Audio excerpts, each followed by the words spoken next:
jumped into PBIS this year with both feet, and we kind of took a whole school approach to it. We benefited from these meetings and listening to what Adrian and them do at Bird. We copy a lot of what they do. We've taken things like tardy station policies from Matulka, and we've also, today I've got a lot of other information I'm going to take back. And we're basically good at taking what you do and trying to adjust it within our building. So when we wanted to make PBIS a focus this year, we started with dress code, and we said, what is tangible, what can teachers see and teachers have a hand in? You know, it's hard for a female teacher to tell you to pull your pants up if you're a male, or a male teacher to tell a young lady their top is inappropriate. So we said, what can every teacher get involved with? Well, hats, hoods, do-rags, and bandanas. Everybody can tell you, take your bandana off, take your hood down, do this, do. And it's something that's visible. Everybody walking through the hall, you can see whether they're wearing their hat, whether they're not, there's their hood up. We also attacked it from a safety standpoint. What happened in Connecticut the other week, we used that to reinforce it. We said, this is why we don't allow you to wear your hood in the building. We want to know who you are. We want to know that you're supposed to be here, that you're safe. We also attacked tardies, implementation of practical tardy procedure, and we used the teachers were able to, we put 3 or 4 programs out. We went around to the county and had some teachers on our PBIS team visit other schools and what works for them. We brought them back to our staff, and we had our staff vote on what they thought would be best for our group. So they had a hand and some ownership in it. Hall passes, we just want to keep the halls clear, the no-fly zones. And same thing, we involved staff input on that. And then our on-time graduation cohort, where we got our graduation coaches, which basically we took Bird's program, we tried to tailor it to what will work for us. Dress code, like I said, we focused on headwear. It's been successful, and it helped create teacher buy-in. It's something within the first couple weeks of school, teachers could visibly see they were making a difference. And they were more apt to stand out in the hall and say, hey, take your hat off. And it also allowed them to have some interaction with the kids instead of just stand there and be scared, you know, and it made them get involved. And then they saw their neighbor doing the same thing. You know, peer pressure is a powerful thing, even for our teachers. So that was a real positive. And then later on, I'll show you a video where we showed our halls, and there were no hats on, no hoods on, no do-rags, no bandanas, so they could actually see the difference they were making in case, you know how when you're in the middle of it, sometimes you don't see the forest for the trees. You're in the middle of it, you don't realize what's happening. Tardy policy, we took 2 or 3, and we tried to implement one. It didn't work very well, and then we asked the teachers what would work, and they told us the one we wanted to do wasn't very good, but when we let them vote on it, they voted on the one we wanted to do anyway. It was just they wanted to have their say in it. And they bought into it. They turn the kids away when the tardy bell rings. We have them all report to one area. They get a tardy pass there. After 3, they get a consequence immediately. They're issued their detentions. So they walk back to class with their consequence already, and that works its way up the chain. This has been very positive.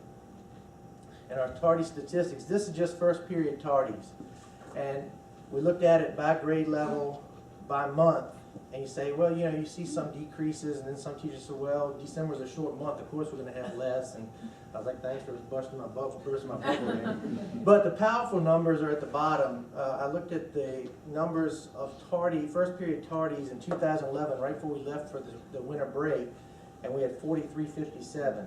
This year we had 3313, so that's a 24% reduction from that point last year. And teachers could see, hey, wow, it is making a difference. And that's just first period. That doesn't count all the times during the 3rd, 4th, 5th block that you've got a kid in the class and they're in there on task and not in the hall wondering what bathroom they need to hide in.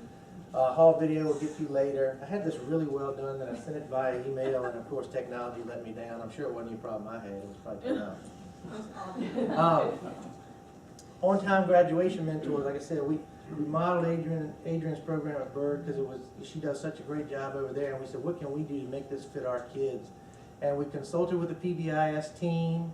They came together with some ideas. We determined a criteria, and we attacked it a little bit differently than they did. We did the simplified version of the data dashboard to get our feet wet.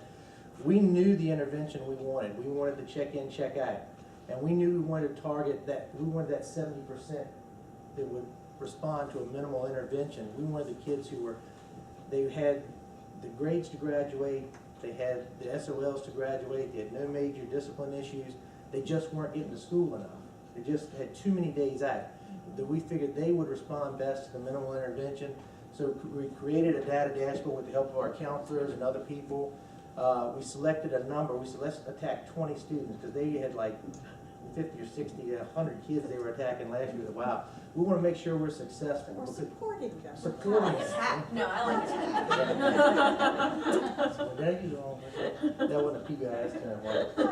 But in the end, Translating it. again, we're trying to create that teacher buy-in, so this first experience is really positive. Next year, we can fail a little bit because we know it will have worked, just like with the hats. Next year, we're gonna try to get them to wear their pants around their waist, because right now, we're walking around with zip ties trying to keep them up. But we'll attack bigger issues, but we got the small ones done. We've shown them they can make a difference. The teachers have bought in. And then once we selected the 20 students, I interviewed each student individually and gave them the rundown, tried to sell them on it. And this is something I got from Adrian as well. She said she talked to each of hers. And it takes forever because they're never there. So you have to catch one a day, and then so it takes several weeks to get them all in one, where you can catch them. And they were all very excited to be a part of the program. Believe it or not, I would think if I was being targeted for not being in school, we'd say that's not a good thing. They were excited. Oh, this is awesome. I can't believe I'm going to be a part of this program. You picked me? I'm thinking, well, yeah, I did, but I didn't discourage them. But I said, y'all got to be a part of my video, because we had a video idea to sell it to the staff. And I said, I want you to be a part of the video. And some of them took a little arm twisting for that. And I had to meet a couple of them halfway. They would be in the video, but they wouldn't talk. This is our simplified data dashboard. And you see we had absences, GPAs, their verified credits, and then their discipline, which NM means no major discipline issues. And I left the first names in because our data and the research tells you that our males are more at risk with their behaviors. But when we came up with these 20 people, I don't think we have but like 4 males in it. It's the females who needed that intervention, that targeted intervention. And from that information, we were able to start a female success program, a specific female success program. And then when we had just figured all this out right before we left for the break, we had some interaction with Fallen Creek Middle School, and we had a meeting today. The first day we were at for Christmas break, a few of us got together and talked about some female interventions for females that they were targeting and some things we could do for transitions for the future. So that was interesting that they come up with the same thing too, that our females are kind of getting left behind in some categories. We'll share that later.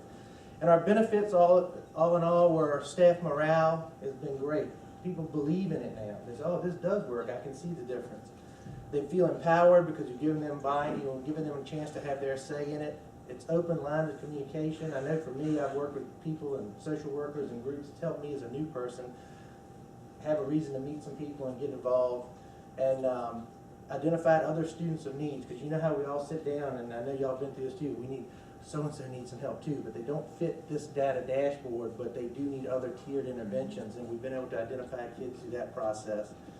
Created impetus for our student intervention team, which we're putting together now, the female success, and healthy, constructive, and organic process for our staff. They've just had a good time with it. It's been very positive. People, as teachers, we tend to isolate ourselves. That's not my problem over there. I've got my classroom. They've really bought in and it's helped a lot in our building to get people to work together and have a good time with it. So. You want to show your videos? Yeah, if y'all want to see that. Okay. We got a couple little clips, and what we did was we just walked around the video camera right before one of our faculty meetings back in like the October time frame to show our teachers that you are making a difference, and sometimes you don't notice it, but here's how it is. And the first one we'll do is the tardy station video. This is our tardy station. I muted it just for a moment so you could talk. And I like it because as you see when they realize it being filmed, they cover up. They look like they're on Channel 12 News getting arrested. They don't want to be at the tardy station. It is not positive. And he's telling us, don't be at the tardy station. And Ronald decides to give it, and then when he realizes it's on camera, he don't want to be seen. So they don't like being there. It's an inconvenience for them. And at first the process was a little cumbersome, and I said, this isn't going to work. But it's actually more inconvenient for the teachers than it is for the students than it is for the teachers. Who runs your tardy stations? We duties. Okay. We assign 3 people to that duty, and they have that for the first 20 minutes until it's over. And it's a combination. You've got people running the tardy stations, but you also have every staff person in the hallways reminding the kids and saying, Right. the warning bell is rung, it's time to move on to your class. So you've got. This is a picture of 400 Hall. This Do is the you main, want- yeah, just a little quick. This is our main avenue of the hall. We were showing, you don't see hats, you see the teachers at the doors. We got some commentary from Mr. Walker, he's doing the video. Transition between second and fourth period. But the difference in this is night and day. I visited Meadowbrook last year and we were commenting on the amount of hats, the hoods up, and it is night and day difference. And the staff saw this from day one of the opening this year, because all the staff was on And you it. see staff everywhere, they can't, there's nowhere to carry on foolishness because there's eyes and ears everywhere. And everybody's very actively having a role, the staff. Right. And then if we'll click on it, Sure, we'll take that we one get down. TC Hall. And then this is, And this is TC Hall, and if I can edit, I had it edited down, but you watch, we hear our warning bell, and you'll see them start hustling the class, which before they didn't have that motivation. They were just, tardy bell, whatever. But now you know you go to that station and you get the discipline and your consequence on the spot, and they don't want that. That's not what they want to see. and then I think pretty soon here the tardy bell rings. Randy West swelling up on him, doing his thing. It was more Staff is entertaining. involved. Yes. Staff is Well, see, we involved. showed this to the staff, so everybody got a little shout out in it, those who got some recognition, and they loved it. They eat this up. There's the tardy warning bell, and you'll see in a second, when we look down the TC Hall, you'll see the TC ladies regulating in there, and then you'll see everybody hustling the class. Those halls are getting empty. You will see that. Notice the promise. teachers. Working her magic. Hi, ladies. What's up? The acknowledgement of the teachers' actions, all the small and large actions they take, I think is Here they really come. powerful. Love, you know how they roll in TC Hall, y'all better get moving. And then they're running the class. So, and if you're in the main hall, that big hall we showed earlier, you step to the side if you don't have a purpose, because people are moving at this point, and you'll get run over by the herd if you're not careful. They're hustling to get there on time, and that is very different than what was happening in the past. So the visible evidence. Right, again, and we is really recognize, every week we recognize in the email the teachers and what they're doing. I try to find at least 5 to 10 people to recognize individually, like Ms. Lamb's doing a great job on the TC Hall doing such and such. And now they've come back and told me, oh, you missed this, or you missed that, so they really want to be involved. So it's been more productive, I think, for our staff than it has for our students, if you can believe that.